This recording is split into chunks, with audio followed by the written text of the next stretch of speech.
네, 오늘 예레미야 20번째 시간입니다. 그와 함께 사니라, 그와 함께 사니라 라는 제목으로 하나님 말씀 나누도록 하겠습니다. 인생은 선택의 연속입니다. 항상 이것 아니면 저것을 선택해야 합니다. 이 말을 다른 말로 하면 인생은 후회의 연속이라고 할 수 있습니다. 내가 한쪽을 선택하면 가지 않은 그 다른 한쪽이 늘 마음에 있는 것입니다. 그래서 내 선택보다 선택하지 않았던 쪽이 더 잘 되면 후회가 되는 것입니다. 내가 그때 했었어야 했는데, 내가 그때 그 사람을 잡았어야 했는데, 내가 그때 조금만 더 참았어야 됐는데, 늘 후회의 연속입니다. 제가 좋아하는 시인 중에 로버트 프로스트라는 미국 시인이 있습니다. 제가 이 시인을 어떻게 알게 되었냐면 20살 때 이제 대학을 가지 않고 저녁에 설렁탕 집에서 일을 한 적이 있습니다. 밤 9시 반부터 아침 9시 반까지 이 홀하고 카운터를 보는 거예요. 그때는 호황기여서 주위에, 그때가 남천동 주위였어요. 굉장히 술집이 많았는데 엄청나게 사람들이 술집에 많이 가더라고요. 저는 술집에 사람들이 그렇게 많이 가는지 그때 처음 알았습니다. 아주 많이 갔어요. 덩달아 이 설렁탕 집도 사람이 막 10시, 11시 계속 오는데 새벽 3시까지 손님이 많았습니다. 하룻밤에 100그릇 정도를 팔았으니까 엄청 장사가 잘 된 거죠. 그리고 새벽 5시쯤 되면 이제 여유가 생기는 겁니다. 사람들 다 쳐내고 그러면 이제 그 음식을 만드는 이모가 국물에 사리 하나 말아줍니다. 그럼 그거 먹고 이제 하는 게 신문 보는 일이었어요. 조선일보, 동아일보 여러 가지 신문이 있었는데 그때 조선일보에 지금은 돌아가셨지만 이 서강대 영문과 장영희 교수님이 이 영미시, 영미문학을 소개하는 그런 수필이 있었습니다. 칼럼 같은 거였는데 저는 그 글이 너무너무 좋았습니다. 참 필력이 좋으셨어요. 그래서 저는 목회자가 될 생각을 하고 있었기 때문에 그것을 매일같이 오려서 모았습니다. 다 하나같이 다 오려서 모았어요. 그 중에 본 시인이 바로 로버트 프로스트입니다. 이 로버트 프로스트는 1874년 미국 샌프란시스코에서 태어났습니다. 이때 미국 서부에 가면 그 서부 쪽으로만 가면 땅만 파면 금이 나온다. 그래가지고 동부에 있던 사람들이 엄청나게 미국 서부로 몰려갑니다. 이것이 그 골드러시라고 하는데 이 골드러시가 1860년까지 있었으니까 이 프로스트가 태어난 이 시기는 한참 미국 서부가 개발이 되고 또 호황기일 때 신흥 부자들이 많고 사회적으로 잘 사는 사람들이 많을 때 그때 이 프로스트가 태어난 겁니다. 안타깝게 프로스트가 10살 때 아버지께서 돌아가십니다. 변사하셨는데 그래서 프로스트는 이 서부에서 완전 반대편 동부로 이 뉴잉글랜드 쪽으로 이주를 합니다. 서쪽에서 완전 동쪽으로 온 거죠. 거기서 오랫동안 농장 일을 합니다. 뭐 아르바이트 같은 거겠죠. 청경우독하면서 맑으면 일하고 비 오면 공부하고 그러면서 이제 가난한 20대를 보내게 됩니다. 가장 마음이 가난하고 또 순수하고 소박할 때 이때 자연을 보면서 대자연을 보면서 그 경험을 살려서 쓴 시가 나중에 미국 현대 미국 시인을 대표하는 고전 시인으로 만들어줍니다. 이 소설이든 시든 설교도 마찬가지인 것 같아요. 글 쓰는 사람들은요 혼자 있는 시간이 많아야 합니다. 외로워야 돼요. 주위에 북적이고 인기가 많고 그러면 이 마음이 부유해져서 글이 나오지 않습니다. 그래서 글 쓰는 사람들은 일부러 먼 곳에 갑니다. 사람들이 있는 곳에 가지 않고 먼 곳에, 외딴 곳에 아니면 조그만 카페에 가든지 사람이 없는 곳으로 가는 것이죠. 그래야 깊은 글이 나온다는 것입니다. 이 외롭고 가난한 20대 중반의 프로스트는요 이때 가지 않은 길이라는 시를 씁니다. 이것이 나중에 굉장히 유명한 미국을 대표하는 진짜 미국적인 시가 된 거죠. 제가 한번 낭독해 드리겠습니다. 제목 가지 않은 길, 로버트 프로스트. 단풍 든 숲속에 두 갈래 길이 있었습니다. 몸이 하나니 두 길을 가지 못하는 것을 안타까워하며 한참을 서서 낮은 숲으로 꺾여 내려가는 한쪽 길을 멀리 끝까지 바라다 보았습니다. 그리고 다른 길을 택했습니다. 똑같이 아름답고 아마 더 걸어야 될 길이라 생각했지요. 풀이 무성하고 발길을 부르는 듯 했으니까요. 그 길도 걷다 보면 지나간 자취가 두 길에 거의 같도록 하겠지만요. 그날 아침 두 길은 똑같이 놓여 있었고 낙엽 위로는 아무런 발자국도 없었습니다. 나는 한쪽 길은 훗날을 위해 남겨놓았습니다. 길이란 이어져 있어 계속 가야만 한다는 걸 알기에 다시 돌아올 수 없을 거라 여기면서요. 오랜 세월이 지난 후 어디에선가 나는 한숨 지으며 이야기할 것입니다. 숲속에 두 갈래 길이 있었고 나는 사람들이 적게 간 길을 택했다고. 그것이 내 모든 것을 바꾸어 놓았다고. 자, 이 시는 프로스트가 시리에 빠져 있었던 20대 중반에 쓴 시입니다. 농장에서 알바처럼 일을 했지만 사실 변변한 직업도 없었고요. 또 글을 써도 문단에서 인정받지도 누가 하나 알아주는 사람도 없었습니다. 그리고 이 대학 저 대학에서 공부를 했지만 학위도 못 받고 설상가상으로 기관지가 많이 안 좋아져서 질병에 시달리고 있었을 때라고 합니다. 가장 푸르러야 할 20대에 가장 암울한 시기를 보냈던 것입니다. 당장 집 앞에, 그 당시에 집 앞에요, 숲으로 가는 두 갈래 길이 있었는데 이 두 길을 보니까 자신이 살아온 이 선택의 연속인 그 인생이 떠오르더라는 겁니다.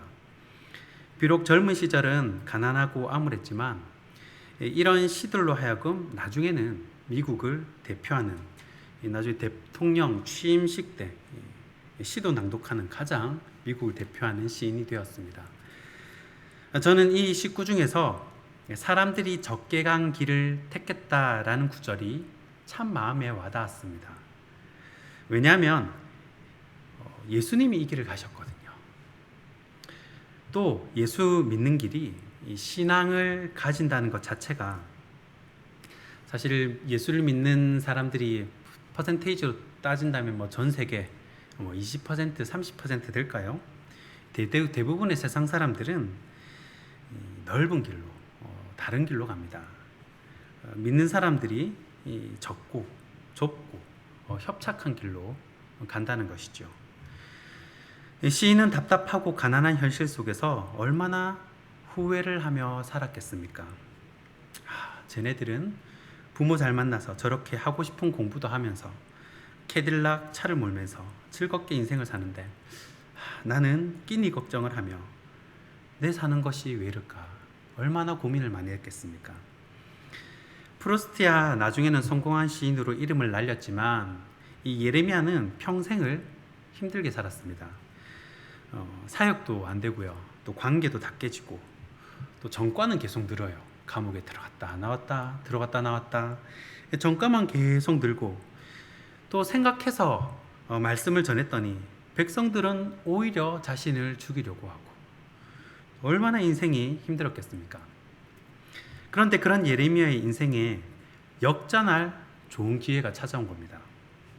이 초강대국 바벨론에서 지금으로 치면 미국 펜타곤 국방부 장관이 스카웃을 한 겁니다.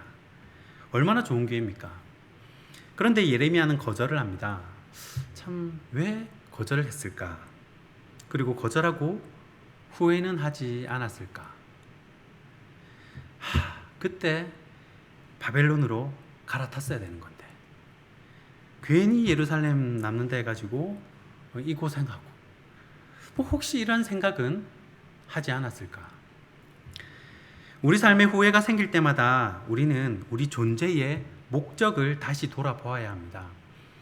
왜 사는지, 또 우리는 무엇을 위해 사는지, 믿음의 사람들은 무엇을 바라보며 살아야 하는지, 결국 우리는 하나님의 영광을 위해 살고 또 사명을 감당하며 살아가는 사람들인데, 다른 말로 하면 하나님의 뜻대로 사는 인생이라는 것입니다. 그런데 하나님의 뜻대로 살 때, 이 사명을 감당하며 살 때 늘 좋은 일만 있는 것은 아니라는 거예요. 다양한 일을 경험하게 됩니다. 그래서 오늘은 하나님 뜻대로 사는 삶에 대해서 한번 나누어 볼까 합니다. 첫 번째는 손해 볼 때가 있다라는 겁니다. 손해 볼 때가 있다. 오늘 본문 1절 말씀입니다. 우리 1절 말씀 다 같이 한 목소리로 읽겠습니다. 1절입니다. 시작. 사령관 느부사라단이 예루살렘과 유다의 포로를 바벨론으로 옮기는 중에 예레미야도 잡혀 사슬로 결박되어 가다가 라마에서 풀려난 후에 말씀이 여호와께로부터 예레미야에게 임하니라. 아멘. 자, 하나님 뜻대로 사는 삶도 때로는 손해 볼 때가 있습니다. 늘 30배, 60배, 100배의 수익을 냈으면 좋겠는데 때로는 손해 보고 또 일이 꼬일 때가 있다는 거예요. 생각지 않게 일이 꼬일 때가 있다는 겁니다. 오늘 1절 본문을 보니까요, 예레미야가 포로로 끌려가다가 라마에서 풀려납니다. 그런데 조금 이상한 게 어제 본문이죠. 예레미야 39장 11절부터 보면요, 분명히 느부갓네살 왕이 예레미야를 그 시위대 뜰에 있는 감옥에서 구해주고 예레미야한테 잘해줘야 된다, 선대하고 잘해주라 하고 그다랴와 함께 백성 가운데서 살았다라는 기록이 있습니다. 바로 앞장에 있어요. 그런데 전쟁 중이니까 정신이 없었겠죠. 느부갓네살이 이제 그다랴를 꼭두각시로 세워두고 이제 떠납니다. 정복을 했으니까요. 나머지 이제 정렬을 하고 군대도 다 돌아오겠죠. 그런데 행정적인 착오가 있었는지 이 바벨론 군인들이 전달을 잘못 받았는지 다시 예레미야가 포로로 끌려갑니다. 일이 꼬인 거죠. 살았다 싶었는데 포로로 다시 끌려가게 된 겁니다. 이때 예레미야 마음이 얼마나 억울하고 답답했겠습니까? 남아 있어야 하는데 쇠사슬 묶여가지고 끌려가는 것입니다. 끌려가면서도 사람들에게, 군인에게 얘기하고 싶었겠죠. 느부갓네살이 나 잘해주라 그랬다, 나 살려주라 그랬다, 너희들 내가 누군지 아냐, 그렇게 말을 하고 싶어도 언어가 다르니까 말도 못하겠죠. 바벨론 사람, 나는 유다 사람. 그냥 끌려가는 겁니다. 물론 결론은 라마에서 시위대장에 의해서 건짐을 받습니다. 쉬운 성경에 보면 예레미야를 찾아내어라는 단어가 있습니다. 일부러 찾은 거예요, 시위대장이. 하나님의 뜻대로 살다가 오해도 받고 또 손해도 보고 억울한 일을 당할 때도 있습니다. 그러나 분명한 사실은 하나님의 뜻대로 사는 사람은 반드시 건지심도 있다는 것입니다. 뜻대로 사는 삶, 두 번째는 위로받을 때가 있다는 것입니다. 오늘 본문 5절 말씀입니다. 우리 5절 말씀 함께 한 목소리로 읽어보겠습니다. 5절입니다. 시작. 예레미야가 아직 돌이키기 전에 그가 다시 이르되 너는 바벨론의 왕이 유다 성읍들을 맡도록 세운 사반의 손자 아이감의 아들 그다랴에게로 돌아가서 그와 함께 백성 가운데 살거나 내가 옳게 여기는 곳으로 가거나 할지니라 하고 그 사령관이 그에게 양식과 선물을 주어 보내매. 아멘. 자, 지금 이 포로로 끌려가는 도중이에요. 굉장히 한 번 더 이제 시리에 빠진 포로로 끌려가는 도중인데 풀려나게 됩니다. 자, 풀려난 것도 다행한 일인데 이 대제국 바벨론의 사령관이 예루살렘에게 선물을 주는 거예요. 음식도 주고요, 선물도 챙겨줍니다. 이것은요, 하나님의 특별한 위로입니다. 엘리야에게 하나님께서 까마귀를 보내시죠. 하나님의 위로입니다. 응원이에요. 힘내라. 응원의 메시지입니다. 이 사도 바울에게 모든 것 내려놓고 사역하는 사도 바울에게 자주장사 루디아를 붙입니다. 텐트 메이커 하는 게 힘들었겠죠. 그래서 모든 사역의 비용을 감당해주고 지원해주고 서포트해줍니다. 하나님의 응원 메시지예요. 사도 바울아, 힘내라. 지치지 마라. 하나님께서 천사를 보내신 겁니다. 여러분, 주의 일에는요 끝이 없습니다. 여러분, 교회 일에 끝이 있는 거 보셨습니까? 교일은요 계속 나옵니다. 치우면 또 나오고요, 해놓으면 또 생기고요, 이거 꽂히면 저거 꽂히고요, 끝이 없습니다. 그래서 우리가 지칠 때도 있습니다. 정말 힘이 안 날 때가 있어요. 그때 하나님은 생각지도 못한 위로를 해주실 때가 있다는 겁니다. 선물을 주신다든지, 아니면 먹고 싶은 음식이 생기게 하신다든지, 아니면 특별 휴가를 주신다든지, 생각지도 못한 깜짝 위로를 해주실 때가 있습니다. 하나님의 선물이에요. 하나님의 응원 메시지입니다. 힘내라. 내가 너를 응원한다. 지치지 말고 다시 힘내라는 하나님의 응원 메시지인 겁니다. 그 위로를 경험하고 다시 힘을 내는 저와 여러분이 되길 소원합니다. 하나님의 뜻대로 사는 삶, 세 번째는 맡기실 때가 있다는 것입니다. 오늘 본문 6절입니다. 6절 말씀 한 목소리로 읽겠습니다. 시작. 예레미야가 미스바로 가서 아이감의 아들 그다랴에게로 나아가서 그 땅에 남아있는 백성 가운데서 그와 함께 사니라. 아멘. 자, 예레미야는 바벨론 장군의 스카웃 제의를 거절하고 백성 가운데서 함께 살기로 결정을 합니다. 자, 이때 바벨론은요, 전 세계에서 가장 잘 사는, 가장 성진국입니다. 앞서 나가는 국가예요. 천문학, 수학, 점성술, 건축 모든 분야에서 앞서간 나라입니다. 그래서 이 바벨론의 그때 별명이 뭐였냐면 메소포타미아의 진주라는 별명이 생겨요. 바로 이때입니다. 90m가 넘는 지구라트 들어보셨을 겁니다. 엄청난 건물인데요. 그 건축을 할 수 있는 기술을 가지고 있어요. 건축술을 가지고 있어요. 또 여러분 7일, 이제 한 주가 7일이잖아요. 이 7일을 한 주로 묶은 것도 바벨론 사람들입니다. 그리고 우리가 월, 화, 수, 목, 금, 토, 일 이렇게 적지 않습니까? 그래서 먼데이, 투스데이를 하면서 우주의 전체 이름을 갖다 붙입니다. 달, 해, 썬데이, 대해, 그래서 먼저 화성 이렇게 그 이름을 붙이죠. 이것도 바벨론 사람이 처음 한 거예요. 아무튼 엄청난 선진국입니다. 그래서 주로 다른 나라를 침공해도요, 이 바벨론 정책은 뭐였냐면 대장장이나 엔지니어, 기술자들은 살려줍니다. 이 과학, 기술 이런 쪽을 굉장히 중요하게 생각을 한 거예요.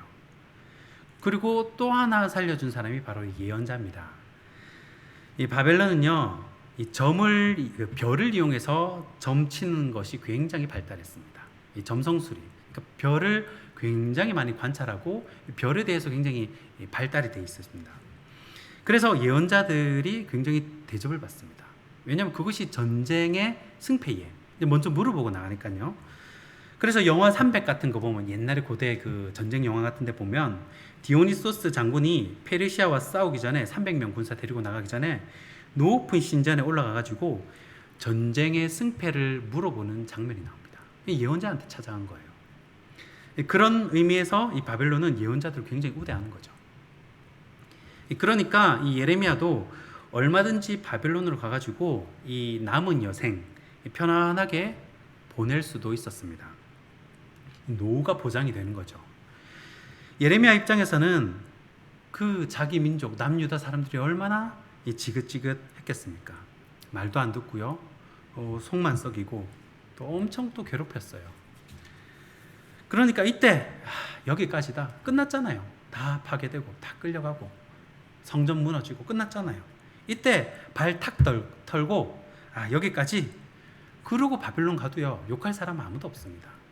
이때까지 얼마나 수고를 했는데요. 고생한 게 얼만데. 그리고 남아있는 사람들은 다 가난한 사람, 없는 두들만 다 남아있어요. 읽지는 않았지만 여러분 오늘 읽은 6절 다음에 7절을 보시면요, 빈민들만 예루살렘에 남겨두었음을 알 수가 있습니다.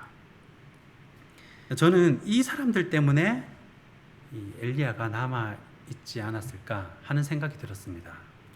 희망이 없는 나라에 아나돗의 밭을 산 것처럼 남아있는 사람들에게 아직 못 다 전한 이 하나님의 사랑을 전하고픈 그 사명자의 피가 예레미야에게 흐르는 것입니다.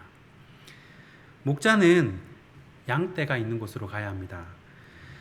축적한 부를 누리며 사는 바벨론 사람들보다 진짜 말씀이 필요하고 말씀에 갈급해하는 예루살렘에 남기로 예레미야는 결정을 한 겁니다. 자신의 사명이 아직 남았다고 생각을 한 것이겠죠. 결론을 맺겠습니다. 우리는 보통 응답받기 위해서 기도를 합니다. 무언가를 이루기 위해서 기도를 하죠. 그러나 이루고 안 이루고는 사실 하나님 입장에서는 크게 중요하지 않을 수도 있어요. 우리가 신앙생활을 하고 기도를 하고 또 말씀을 가까이 하는 목적, 인생을 사는 목적은 바로 예수님을, 우리 예수 그리스도를 더 닮아가는 것에 있어야 합니다. 예수님의 성품을 더 닮아가는 것이에요. 살면 살수록 예수님을 더 닮아가는 것입니다. 느부사라단의 제의를 거절했던 예레미야도 어쩌면 후회했을 수도 있겠죠. 평생 고생하고 살았는데 그때 바벨론 가자 할 때 갔어야 했는데 그때 느부사라단의 말을 들었어야 했는데, 그런데 이렇게 따지면요, 인생에 후회할 것들이 너무나 많습니다. 내 삶에서 한 발짝 이렇게 떨어져 나와가지고요, 낯설게 보기를 해야 합니다. 때로는 쓰디쓴 손해도 보게 하시고, 때로는 하나님이 이 위로의 선물을 주기도 하시고, 때로는 우리에게 사역을 맡기실 때도 있어요. 가지 않은 길을 후회하지 마시고 지금을 감사하시고 늘 예수님의 성품을 닮아가기 애쓰는 사명을 쫓아 사는 저와 여러분이 되기를 주님의 이름으로 축원하고 축복합니다. 기도하겠습니다. 참 좋으신 하나님 말씀을 기억하며 예레미야의 결정을 보며 우리 역시 날마다 저의 사명을 쫓아 살며 예수님을 더욱 닮아가는 복된 저와 모든 성도들 되게 하여 주시옵소서. 지금은 우리 주 예수 그리스도의 은혜와 하나님 아버지의 사랑과 성령의 교통하신 은혜가 날마다 사명 감당하며 예수님 닮아가기 원하는 이 자리 모든 성도들 머리 위에 이제로부터 영원히 항상 함께 있을지어다. 아멘.